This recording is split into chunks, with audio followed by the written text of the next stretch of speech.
So this piece of German engineering requires, hang on, a whole shit ton of mag tuning. This thing was bowed a little bit. This end was bent a little bit.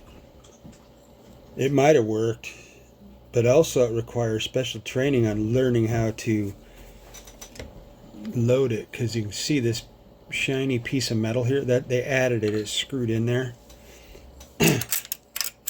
Anyway, there, and it clicks in.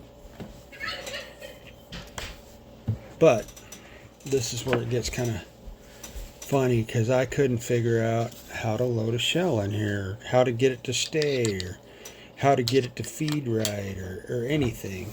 So you pop that in, but it needs to be forward a little bit, not so that grabs onto it and holds it, because you don't want this end of it popping up too soon, because it'll hang up on the bottom side of this, which is just an insert piece, which is held by the extractor spring. That's all that holds it in there. It's the same on the bottom, and if it hooks up on anything pulling it back, it can come unclipped. And then you throw your other shell in there like that. You go forward, right? Then you shoot it, bang, and you come back like this. You come back, and right in here, it should change places. There's a little thing that swings out and knocks it out. Now I did it too slow. When you do it that slow, they both decide to go out. But this is supposed to stop it, and then the other one would sit right there so you can put it home. So let me do this in a more real-time speed and see if it works. Forward, shoot. Oh, come on.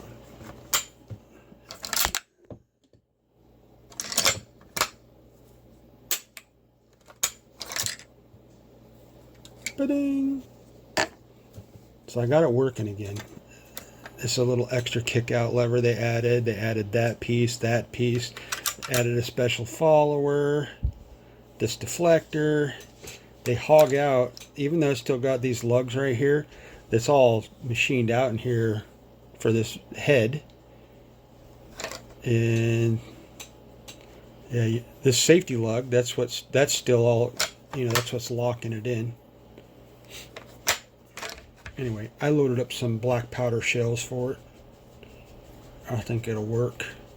See if I can pop this out. So the main extractor on a Mauser comes out here, and what they've done is they've carved you got this piece is hooking onto the shell, and then that part of it is fitting into a little, so I'm just kind of prying out a little bit to loosen it. Right there, that engages on that, and then there's just a stem on this. If the shells, now pretend this is in the orientation of the magazine, if this bottom one gets tipped like that a little bit, and the bottom of that, let's call it the platen, that's kind of what you call that piece of a compactor. If that piece, which is the same on top and bottom, snags on that, you can, and you're going fast, you can rip it past that. And that, I believe, is why people experience, or at least get the thing of like, oh, they just automatically eject their bolt head. Tuning the magazine and properly loading the shell in the magazine basically eliminates that from happening. So it's important. Mag tuning is all these old rifles, especially like Enfields and things like that, they all require tuning the feed lips, tuning the follower, all sorts of things like that to get them to feed reliably. And so when I kind of saw people having this issue, I thought, I bet you if I tune this magazine, I can tune that issue out of this, and that's what I've done. So there you go. And putting it back together is literally just like lining it up and then going, and there it is.